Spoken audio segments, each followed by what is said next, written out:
YCP నేత బొత్స మాట్లాడుతున్నారు. Live చూద్దాం.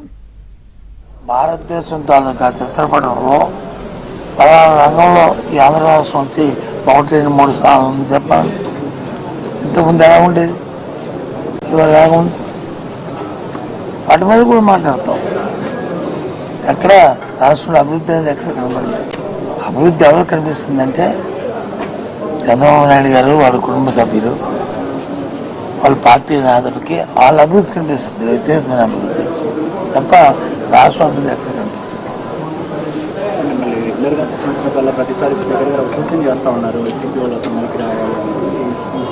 అసెంబ్లీకి రావాలి అంటే మాది ప్రధాన ప్రతిపక్షం, 40% ఓట్లతో ప్రతిపక్షం. అసెంబ్లీ ఉండి 2 పక్షాలు, ఒకటి పాలకపక్షం, 2 ప్రతిపక్షం, 3వ పార్టీ లేదు. ఆటోమేటిక్గా ఆ స్టేటస్ ఇవ్వాలి ప్రతిపక్ష హోదా. ఎందుకు ఇవ్వట్లేదు, ఎక్కడుంది చెప్పనండి. అందుకే మేము చెప్తాను డిస్క్వాలిఫై చేయాలి అనేది స్పీకర్ కూడా ఈరోజు సార్. స్పీకర్ గారు ఎన్నిసార్లు చెప్పారు, మేము ఎన్నిసార్లు చెప్పాం. చేయమని డిస్క్వాలిఫికేషన్ చేయమండి. అది చట్టంలో ఉంటే, పరిధిలో ఉంటే, ఆయన పరిధిలో ఉంటే చేయమండి. మేము తయారుగా ఉన్నాం. వైఎస్ఆర్సీ పార్టీ ఇలాంటి బెదిరింపులకి కాదు, చేయమనండి తీసుకోవాలి. కాబట్టి ఇది కాదు, ఇది రాజ్యాంగబద్ధంగా రాజ్యాంగపరంగా ఏది ఉందో దానికోసం పోరాడుతుంది. దాన్ని చూసామండి, దాన్ని డీఎస్సీ శాంతి ర్యాలీ చేస్తున్నాము. ఎందుకంటే పోలీసులతో కొంతమంది ఇన్ని కేసులు పెట్టారండి. దేనికోసం?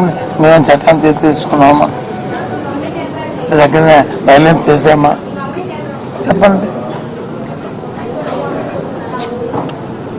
కాబట్టి స్పీకర్ గారు చెప్తారు, ఆయన చెప్పడం కంటే ఆ లీడర్తో మాట్లాడుకుని ఆ కార్యక్రమం చేయమండి.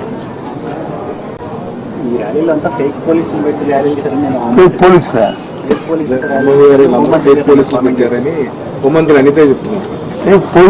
పోలీసులు ఉంటారండి.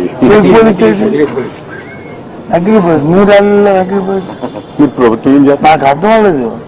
నకిలీ పోలీసు అంటే డ్రెస్ నుంచి అమ్మాయి మీరే డ్రెస్ ఇచ్చి హంగామా పోవాలండి.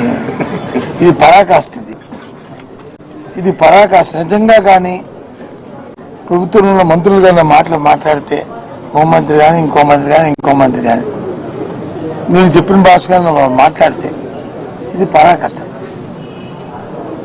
గవర్నమెంట్ చేతులు ముందు కూర్చున్నా నవ్విపోతారు.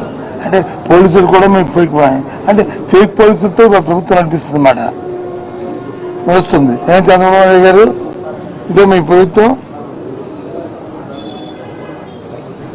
ఫేక్ పోలీసులతో మీరు నడిపిస్తున్నారా ఈ ప్రభుత్వాన్ని? ఏంటిది? ఎక్కడే భాషలే కర్మ అన్నీ దాకప్పితో అడుగుతాం, అడుగుతాం. 15 మొత్తాల మా తాలూకా మాజీ శాసన అరెస్టుల మీద అడుగుతాం.